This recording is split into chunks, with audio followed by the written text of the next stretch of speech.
Well, hello and welcome to another sermon from me, Pastor Phil, at Mount Olives Church, Colford. First of all, I just have to apologise. It is a boiling hot day today, and so I've got the window open because otherwise you would see a far more tomato-like pasta than you have in front of you now. Tomato pasta, that's not a joke. So just please bear with me if you hear a little bit of car noise outside. So today I just want to talk to you about the concept of eternity. Let's put up my screen thing. There you go. Eternity, our timeless God. That's what I want to talk about. And so I don't know what you think about with the word eternity, what that means to you. Maybe it means listening to one of my sermons. I hope not, but maybe that's what you think about. Something very long. When you're young, especially, everything feels like it takes a long time. I know that when I was young and just had to wait for summer holidays to come, for instance, it always felt like those last few weeks before the summer holidays, everything just dragged out at school. It always seems to take a long time. When you're waiting for something, it can just feel like eternity. And I think when I first became a Christian, I imagined that actually being in heaven for eternity, being with God for eternity, would also feel the same sort of way. That it would just feel like a really long, potentially boring thing. Like I alluded to a couple of sermons ago, when the TV show The Good Place recently aired, and again, to spoil this for people who haven't seen it, I'm sorry about that, but the last season essentially had everybody in heaven, and by the end of it they all get basically bored and they say, okay, well, there's nothing left for us to do, we've done everything we want to do, it's best to just end our existence now, because living in this bored way is actually worse than just dying. Now I think for some people that's actually secretly their view of what living in eternity will be like with God. They can't imagine existing for that long and not getting bored. Now, we'll delve into why I think that's faulty in a little bit, but I think that's often the preconceptions we have. Or maybe eternity is just so big we can't imagine it. We talk about an eternal, unending universe, how the universe has no edges to it, it just keeps on going forever. And just sitting there trying to think about that, I think, is completely mind-blowing. This idea that something can go on forever, we just don't really experience that. We experience things starting and ending. Even if they take a long time, everything we are aware of in our own human existence has a start and a finish. And so to talk about eternal God or eternal existence for us, or an eternal universe or unending universe, those concepts are just so hard for us to fit into our brains. And even scientists who are talking about how the universe works, they find that difficult too. So if all of this is so difficult, then why would God put eternity onto our hearts? Because that's actually what it says in the first verse I'm going to show you. Let's move on to that. Sorry, I'm getting myself... There we go, eternity on our hearts. And so why would God do this? It says in Ecclesiastes, yet God has made everything beautiful for its own time. He has planted eternity in the human heart. But even so, people cannot see the whole scope of God's work from beginning to end. Okay, so if eternity is so kind of weird, why do we even have a concept of it? Why doesn't God just kind of hide that from us if it's completely mind-blowing? What use is it for us as humans to understand eternity? Well, I think it helps us to understand God, because I think a large part of God's nature is actually wrapped up in his eternity. God could not be God unless he was eternal. And so I just want to talk about how that relates to us. Let's move on to the next slide. So when we think or talk about God, we often have a problem that we want to put him into a box. I've said this before, that we like to sort of try to imagine a God that we can fit into our own parameters, the things that we understand. And that makes absolute sense. On the first glance, of course, we want to be able to understand God. But the reality of it is, like I said before, that God is actually way beyond our understanding. God is so much bigger, and that makes him beautiful as well. That makes him far better and far more real than if we was a God we could just conjure up out of our own minds. The problem we have then is, how do we talk about God? God is eternal, but our language doesn't really have expressions for that. And that limits how we talk about him and how we think about him as well. We talk about things going on forever and ever, or we talk about things going for a long time. Even when we think of eternity, we think of it as a long time. We talk about God in that way in the Bible.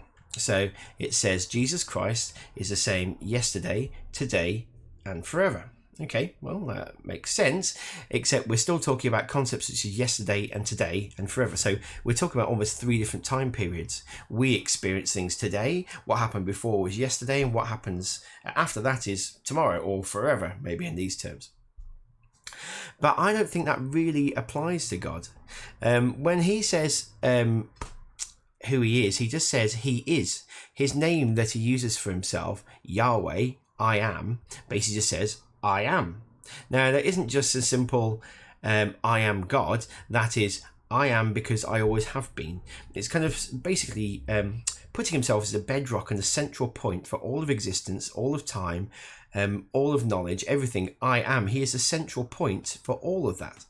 So when he says I am in such a kind of definitive way, let me just turn off this for a second. When he says I am in such a definitive way, I don't think he's really saying just you have to revere me because I'm that important.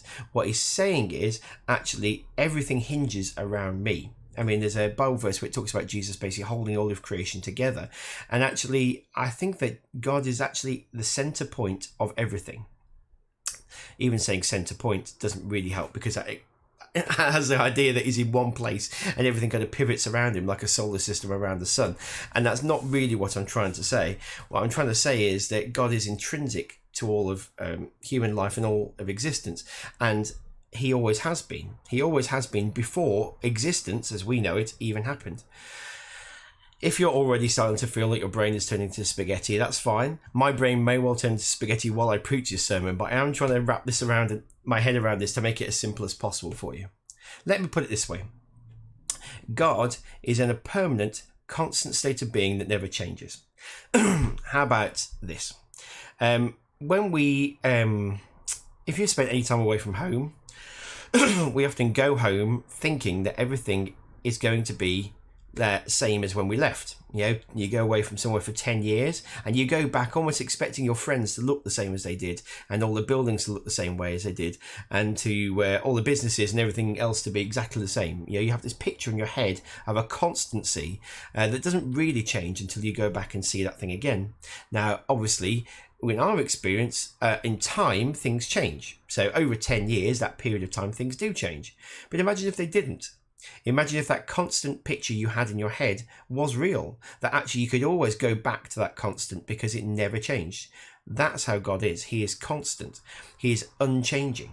He is able to be that fixed point that we can always rely on no matter where we are in our lives. Time does not affect God. He doesn't decay. He doesn't break down. He doesn't change because all those are effects of time. And so because God is not bound by time, he is able to manipulate and do things with time that we just can't possibly imagine. He has a perspective on time that is way beyond ours. You know, God created the universe, and as many scientists now acknowledge, time is a function of physical matter.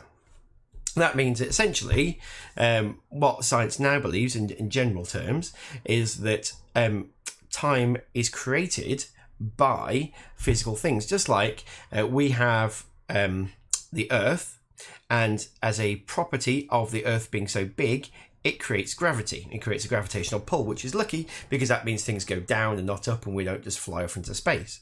Okay, in the same way, the physical things that we have are also understood now to create time.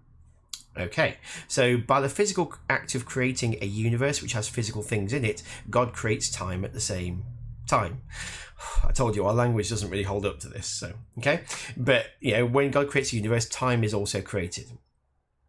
And that means that time is not something that God's bound by, it's part of his creation. If you created a sort of little diorama with some people in it and some trees and a little, you know, kind of nice little scene, then actually you would have complete control over all the aspects of that. You know, God creates a universe and actually God is outside that and has complete control over it, can interact with it, and part of what he is outside of and can interact with is time. And he actually does so in a physical way. One of the problems people have with God being outside of time is that, okay, well, how can God possibly understand time? Well, bear in mind that God also broke into time as Jesus. God also came and experienced time. He grew up. He had 33 years on earth, where he went from baby all the way to a fully grown man. God has experienced time. 40 days in the desert wasn't a meaningless thing to God. When Jesus experienced that, he experienced 40 full days of being in the desert, hungry and thirsty and so on. These are not, he didn't sort of cheat his way past that. God has experienced time through the person of Jesus. Okay, so I hope that helps you, that God does not, even though he's outside of time, he's still able to have an impact and have an influence on the time that we experience. Okay. Some philosophies just discount that. They say if God is outside of time, he can't possibly do that. I just don't think that's true at all. Time is his creation. He can influence his creation. He can do what he wants. But going back to this concept of eternity, some people, until only about 100 years ago, the scientific understanding was that the universe had existed forever. It was actually a Belgian monk called Georges Lemaître, I can't say his name properly anyway, that proved and put forward this idea that we know now as the Big Bang Theory. He said, well, the Bible says the universe has to start at a certain point, therefore I believe the universe should start at a certain point. And he went looking for evidence of that, which we now understand as the Big Bang. Now, the problem scientists had with that was that, or some scientists, I won't say all scientists, but the problem some scientists had with that is that saying the universe has a starting point then suggests that actually it is a creation. Because if the universe was always there, well, then nobody made that. That's fine, okay? But if the universe starts at a point, that strongly suggests that somebody started it. If there's a Big Bang, that Big Bang had to come from somewhere. And where does it come from? If there was nothing before, no time before, who creates that? Well, God creates that. Okay, that's what we believe. That's what this Belgian monk, who I won't try to repeat his name, that's what he believed. And by saying, okay, the universe has a start point, and by finding evidence for that, which we now have lots of evidence for that, he's saying, okay, the universe started as a point, and therefore before that point, if before can be used because it's a word that describes time, before that point, there was God who just existed without any reference to time. It's not like God existed for 1,000 years or 1 billion years or 10 billion years before that. God just existed. Time did not. And when God creates the universe, God also creates time. Okay, so these concepts are kind of before and after just kind of get thrown out the window, really. Anyway, there are lots of scientists that just really, even now, still can't cope with that. They're saying, well, maybe the universe hasn't always existed, but maybe there were lots of universes, and our universe just kind of popped into existence. This idea of kind of quantum foam, of bubble universes, and that actually is loads of universes all around, and they're just kind of bumping into each other. And well, that's all very well, but actually, where do those universes come from? If like you're saying there's loads of universes, fine, okay. Or maybe there's 1 billion universes, well, that's 1 billion points of creation for God. I can only talk about this universe that we experience. And this universe that we experience, we believe it's created by God. That's it, okay. If there's 1 billion universes, well, then I believe that God created 1 billion universes, but I'm not so keen on that idea. I think it's just kind of a get out of jail free card as far as the scientists are concerned to try and get God out of the picture.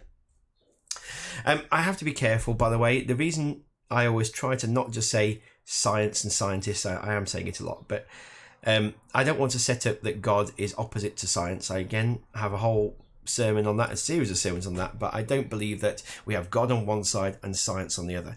I really believe that science is just us investigating the universe around us, a universe that God made. So that universe should point to God, such as, for example, discovering that the universe has a start, as a Big Bang. That points to God. So when we examine the creation around us, when we examine the world around us, we should see God in that. We shouldn't be saying, okay, well, here's science on one hand and here's God on the other, and they're not compatible. No, I think they're completely compatible. And science can't disprove God, and God is not the enemy of science. We're not anti-science as Christians, or we shouldn't be.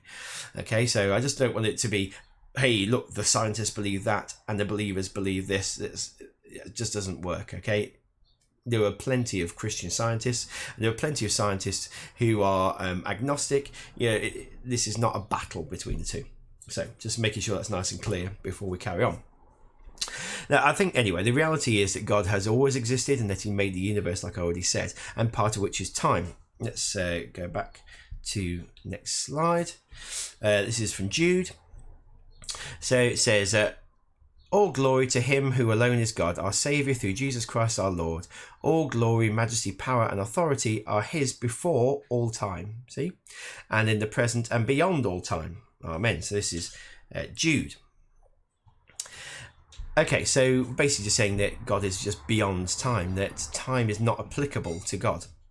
Now, if that is true, if God is timeless and beyond time, what implications does that have for how we understand God? Well, let's talk about that.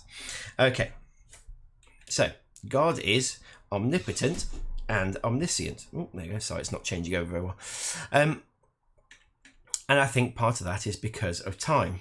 Jesus looked at them intently and said, humanly speaking, it is impossible, but with God, everything is possible.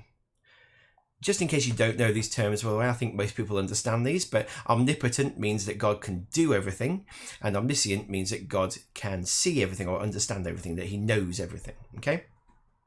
So, and I think time really helps with that.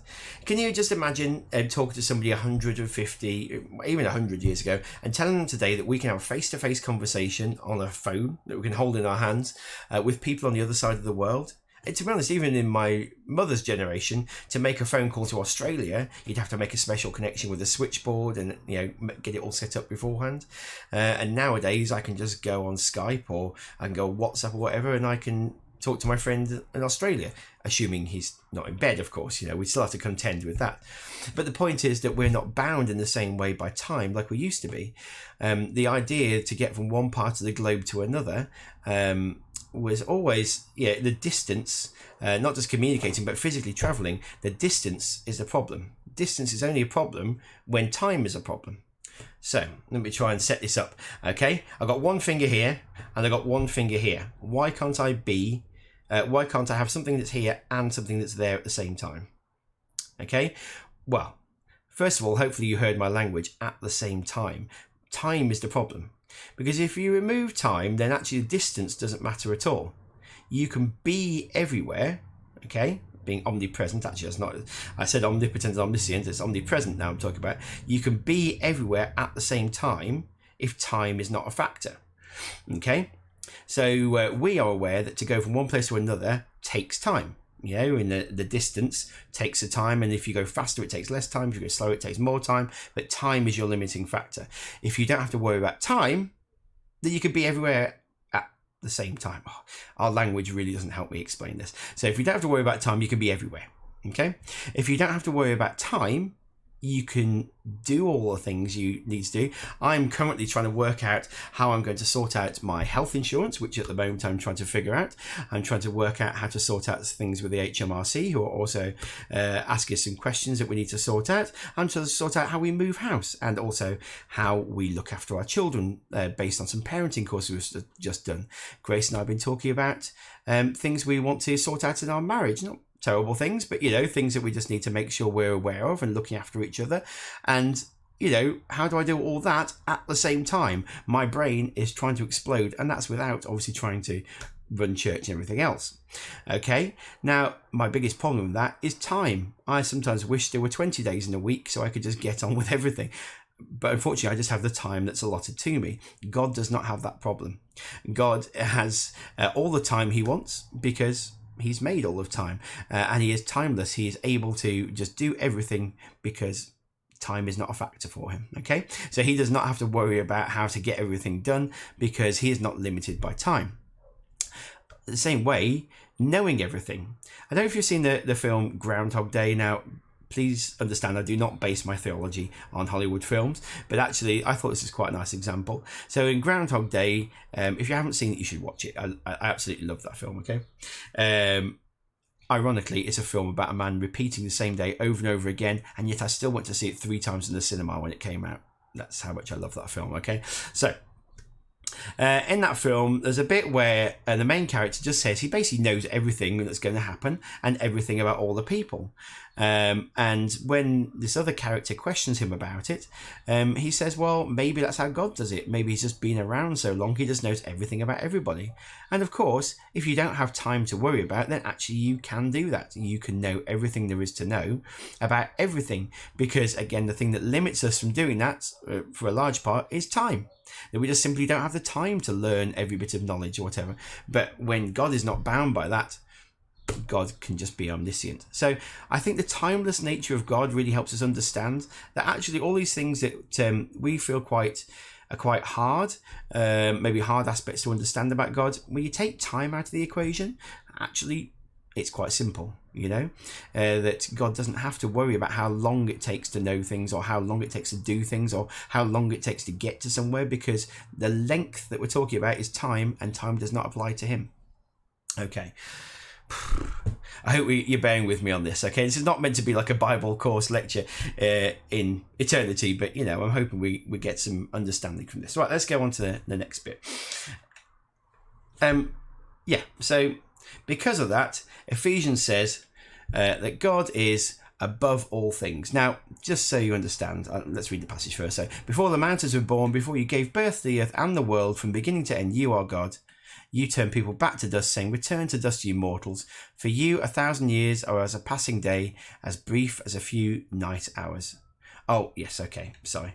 I forgot I got this verse first. And yeah, absolutely right. Thank you, Phil, for reminding myself. There you go, talk to past Phil. This time thing has definitely sent my brain squirry. So, the point I want to bring out of that is where it says about 1,000 years are as a passing day. Sometimes we think about God as that verse as meaning that God still experiences 1,000 years, but really, really fast. Okay, this idea that 1,000 years are a passing day, we still want to apply the idea of a day to God rather than 1,000 years. But actually, the terms of 1,000 years and a day are equivalent to God, because for him, all moments are now. If he is a central, unchanging point that time does not affect, then every single point of time that we have ever understood or will understand is the same to him, that it is now. So if I draw on a piece of paper, let's find a piece of paper that's blank, back of an envelope. No, I've got a pad of paper. Here we go. Right, so pad of paper. Okay, so if I draw a flat line, well, it's not very flat, is it? Sorry, that's how bad my art skills are. Let's try again. If I draw a flat line, that's slightly better. Okay, that's a one-dimensional line. Now, as three-dimensional people, we can also understand that there's more to it than that. But anybody who exists in this one dimension, let's draw a little stick Phil. There we go. This is Stick Pastor Phil. Hi there, I'm Stick Pastor Phil. For that person in that one dimension, that's all he could possibly understand. He wouldn't understand depth, he would just understand left and right, up and down. Those are all the things he could do, whereas he can't go in and out of that page. He can't understand that third dimension that we understand. In the same way, God sees things in a way that we don't, because he is beyond the 3 dimensions or even 4 dimensions that we live in. We live in a universe that allows us to experience things in all 3 dimensions that we can move in, and the 4th dimension of time. There actually might be more that we understand things in, but do you get that? Okay, so we have the 3 dimensions that we move around in, up, down, left, right, forwards, backwards, and all that, and we also have the direction of time that we move in. We only move forwards in it, but it's still a dimension that we move in. Whereas God is beyond that. God has as much of a perspective on our existence as I do on Stickman Phil, that I can understand everything there is to see about his world, whereas actually he might only be able to see left or right. He can't understand any more than that. Okay? Whereas I can get a bigger picture just by looking at it. In the same way, God has made us, and we are as simple to him as that Stickman is on the page, that he can understand everything there is to see about us, even though from our perspective, it's all very complex. From his perspective, it's just quite straightforward, which is why, hopefully, in our next verse, maybe I just cut out this verse. I think I must just cut out this verse. Anyway, in Ephesians 4:6, it says that God is above all things. Now, when it's saying that, it's saying that God is actually the king of all things, just to be clear. I don't want to misrepresent the Bible. But actually, I think it also gives us the idea that God is... God knows everything that's going on because he has that vantage point. He is in charge because he is also the one who can see everything that we can't see. So here's a little analogy that may or may not help you, I don't know. But when you're watching a video on YouTube or a DVD or something, then that has a time period within it. So imagine you're watching a film. Within that film, you might cover somebody's life over a few days, for instance, in the story of the film. But from our perspective, we have complete control over that. The film itself has a set time period within it, but we can rewind the film or go forward in the film. We can pause it. We can completely manipulate that, even though to the people within the film, to the characters within the film, if they were real and experiencing that, they might be experiencing a few days. For us, we can whiz past that in any direction we want. Okay, we are not bound by whatever time period is in that film. Does that make sense? Yeah. So if those people experience 5 days of film time, we can actually just experience that in 5 minutes if we fast forward or whatever. We can choose how we experience that. And I think God has that same sort of perspective on time from us, that we experience time in terms of days and weeks and hours and so on. But actually, for God, it's all just the same. Goodness, I didn't pick an easy one this week, did I? I didn't. Okay, if you're kind of switching off at this point, I don't blame you. That's fine. But please just wait a second, because I do have some practical things it's going to help us with. So let's get on to a bit more. Let's speed forward so that this sermon doesn't feel like eternity. So here's a big elephant in the room. If God understands everything, well, how can we possibly have free will? That's a question that's asked by a lot of people. Let's have a look at this. Proverbs 16:9 says, we can make our plans, but the Lord determines our steps. Oh, okay, well, then maybe God's just choosing everything for us. Here's another one that's often used by people who believe that God does choose everything for us. You didn't choose me, I chose you. I appointed you to go and produce lasting fruit, so that the Father will give you whatever you ask for using my name. So some people believe, including some Christians, that God does just choose everything for us, that it's already happened, and therefore we have no choices left. There are even people, I remember seeing, I think it was like a Jeremy Clarkson something, where he was in India, and people there didn't wear seatbelts a lot of the time because they believed, well, if they were going to die, they were going to die anyway, and so therefore a seatbelt wouldn't make any difference. If it was their day to die, they were just going to die, because they very much believe in a fatalist way of seeing things. Now, this is, again, not all Indians, I'm grouping everybody together, but I'm just saying that there are whole religions, whole cultures where actually fatalism is that normal way of thinking about the world, that basically your choices make no difference whatsoever. Whatever is going to happen is going to happen. And some people see Christianity in the same way, that actually if God is omniscient, if he knows everything, then actually everything we do is already known. And some sections of Christianity, especially ones, there were Christians called Calvinists, I'm not going to delve into this whole thing, but basically believe that God predestines the people who are going to be saved. So we don't get a choice in that. There is no free will in that respect. God just chooses people who he thinks are going to be saved, and the ones who aren't, and just suck it up. And they use verses like, I've just put up here, John 15:16 to say that. Now, I'm not amongst those people, I have to say. There are some people who really, truly believe that. I'm afraid I can't hold to that, because I just really believe we have free will. I mean, I think our experience of the world does count for something, and that my experience suggests that I have free will to make good and bad choices.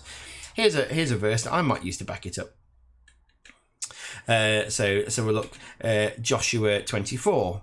Okay, but if you refuse to serve the Lord, then choose today whom you will serve. Would you prefer the gods your ancestors served beyond the Euphrates, or will it be the gods of the Amorites in whose land you now live? But as for me and my family, we will serve the Lord. It's Joshua 24:15. Okay, so that's just one verse that implies there is choice. That we have a choice about who we serve and who we don't. That doesn't say you are going to serve God because God has said you have to serve him. That says, but you can refuse to serve the Lord if you want to. And I think we've all had that personal experience where we have chosen not to listen to God, where we have chosen not to serve the Lord. And so I think in that respect, well, free will makes sense. And it's the only thing for me that really makes sense of sin. If we didn't have free will, and if God said, predetermined all our actions, then why would we ever have sinned in the first place? Free will for me has to exist. But if God knows everything, then how can free will and God exist? God's omniscience exist at the same time. Okay, well, I've heard some people say that God just chooses not to know our future. I think that's to be honest, a bit silly. I don't think God just kind of goes, no, oh, I won't look. I mean, I don't know how that would even work. I don't think that works in any respect. Sorry, but if that's your theory, I don't think it goes. Okay, if he's omniscient, he does know everything. Maybe one idea is that actually, yes, God knows everything there is to know, but maybe not everything that is to happen has happened yet. So possibly there's a whole bunch of different futures that are possible, and God knows all of them. He knows every outcome we could possibly make. He knows how everything could go, and he is just guiding us towards the best possible version of that. That he is helping us to choose the right future instead of the wrong future, but all futures are open and God knows all of them. Maybe that's the case. Maybe because God created the universe and he's still a creator God. I think he still creates today. Maybe the universe is still being created. Maybe in that respect, time is also still being created. And so we just haven't created the future yet. Maybe God hasn't created the future yet, and we're still, and the Bible says we are co-creators with God. It says that in Corinthians. So maybe we are co-creating the future with God, and he is helping us to create a future. So he knows everything that has existed and does exist, but actually the future just hasn't happened yet, and therefore we are making that happen. That's a possibility. C.S. Lewis, the famous Christian writer and thinker, has another thought on this as well. Let's get on to this. It says, but suppose God is outside and above the timeline. In that case, what we call tomorrow is visible to him in just the same way as what we call today. All the days are now for him. That's basically what I've already been saying. He does not remember you doing things yesterday. He simply sees you doing them. Because though you have lost yesterday, he has not. He does not foresee you doing things tomorrow. He simply sees you doing them. Because though tomorrow is not yet there for you, it is for him. You never suppose that your actions at this moment were any less free because God knows what you are doing. Well, he knows your tomorrow's actions in just the same way, because he is already in tomorrow and can simply watch you. In a sense, he does not know your action till you have done it, but then the moment at which you have done it is already now for him. Right, so if you can wrap your head around that, essentially God is watching what we do. Yes, God is omniscient, he knows everything that we do, but actually that doesn't mean we don't have free will in that. We can still act. God just sees those actions. He sees the actions that we are going to make, he sees the actions that we have made, he sees the actions that we are making, but those actions are still free. Okay, here's the ultimate thing. Nobody really knows. Okay, and this is a discussion that's going to keep on going, and that's fine. If you have a different opinion on this, please, I'd love to hear it. I want to know. I love hearing these theories on it. But they are all theories. I think until we talk to God personally and he kind of reveals some more about the universe, which I think will happen in eternity, then actually we're always going to be on the back foot guessing about this. Let's get on to what I talked about, which was that there are going to be some practical implications of this. Let's get into the practical things, shall we? Okay? Because I think practically understanding that God is timeless and that we are not helps us understand how we can relate to him a bit more as well. So, as the original verse said, God set eternity on human hearts, and so therefore we need to understand that God has a purpose for us in eternity. He has a purpose for us understanding eternity. So it must benefit us to have this notion of eternity. I just think one of the things it helps us with is patience. Look at this.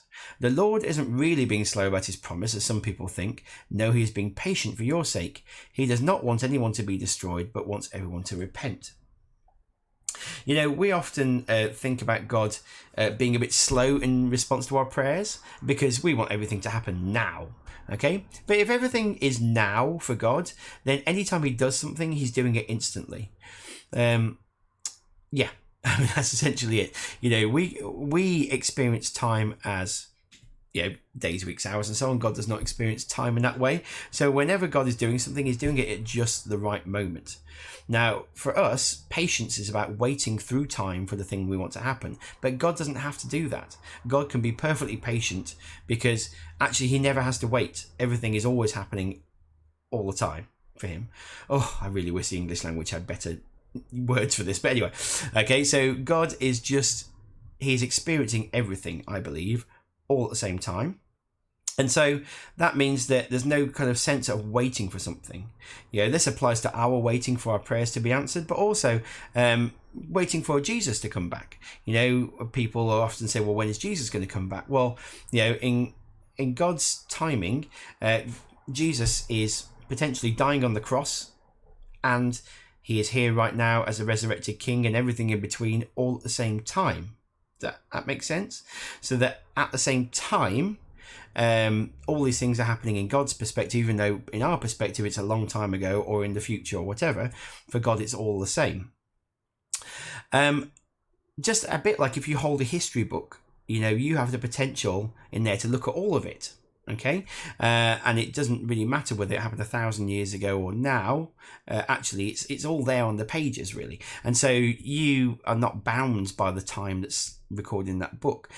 God is not bound by the time as we understand it and have perceived it.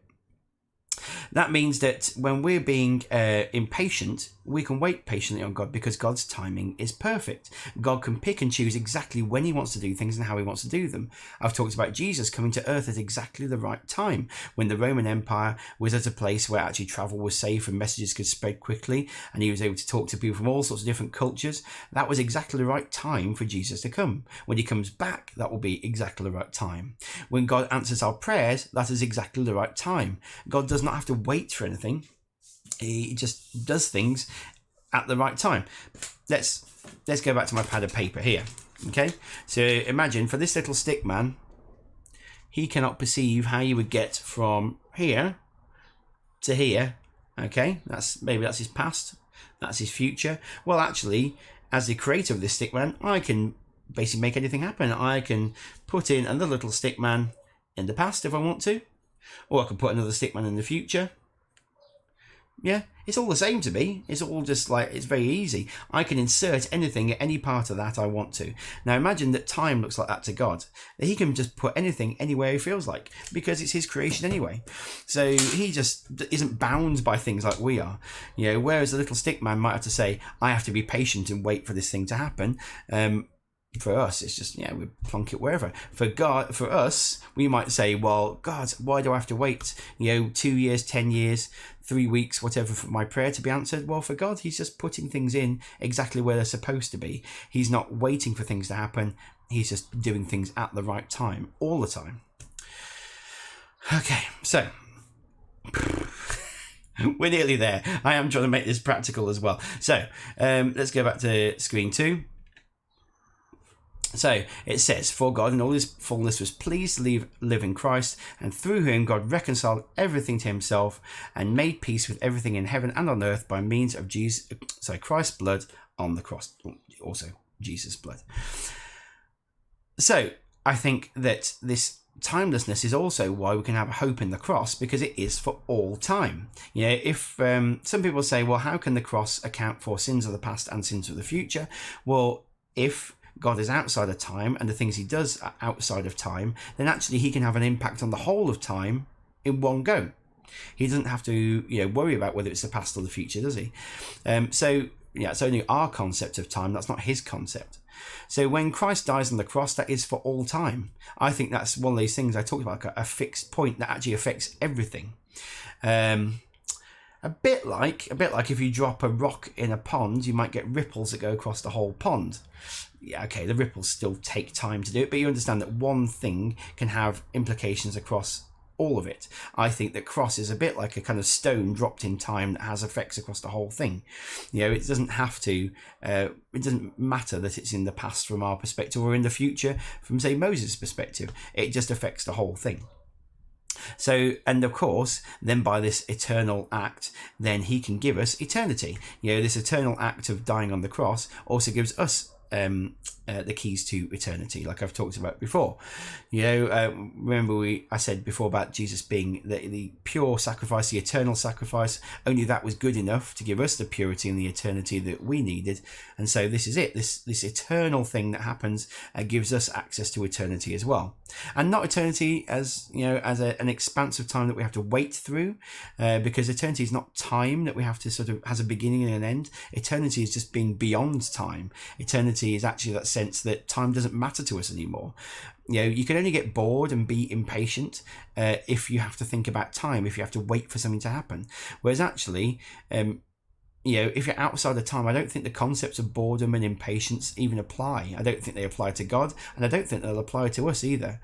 I mean, at the worst case scenario, I guess we've got an eternal God who takes eternity to figure out, so we'll never figure him all out. We always have to learn. We have an eternal, unending universe to explore. So, and if you did imagine time, eternity is a long time, well, you've got forever to find out about things that keep on going. There's always something new. I really think actually our experience will be completely beyond what we understand now. I think we'll be removed from time entirely and have an understanding that just goes beyond what we have now. A different plane of existence where boredom and waiting and impatience are just completely meaningless. However, having talked about boredom, waiting and impatience, I think it's probably about time I wrapped up this sermon, isn't it? So let's go on to my final slide, and hopefully you'll understand a bit more about this whole thing. So I hope I do too. So I just want you to understand that God is not bound by time, that our understanding of time is not God's understanding. We can't squeeze him into our small perception of time. And because he's not bound by time, it's very easy for him to be omnipotent, omniscient, and omnipresent. Actually, I should have put that in there, really. He's able to be all these things because actually time does not bound him in the same way that it bounds us. We do still have free will, probably. I mean, I understand there are arguments against this, but I think we do still have free will, that we have the freedom to choose things. And however you think that works, I really believe that God's omniscience and so on doesn't stop us having free will. And that even though we don't understand it yet, we hopefully will understand that in the future. But it can give us patience and hope, that we can have patience because we have to understand that the things we ask God for, he is always doing things. He's always working. He's just not working on the same sort of time scale that we're working on. Okay. As I said, even my brain was addled by that. So I completely forgive you if you go away from this going, I didn't understand a word of that. That's fine. Okay. If you ever want to have a discussion about this and for me to explain it more, obviously the ironic thing about discussing time is it takes time to do it. And, I don't want to take up any more of your time. So because we are beings who live within a time space, our time is precious and I want to give you time to do other things. So I'm going to stop this sermon. But if you ever want to talk to me about any of these concepts, I'm very happy to do that. I hope you understand that eternity isn't just an abstract concept, though, and it really does help us sometimes to think about these things. And if we dwell on anything for too long, it'll drive us a bit crazy. So, if you don't want to think about it, that's fine. Jesus loves you. You're saved by Jesus if you love him too. That's it. That's all you need to know, really. Okay, good. Right. I will see you again soon. God bless. Bye-bye.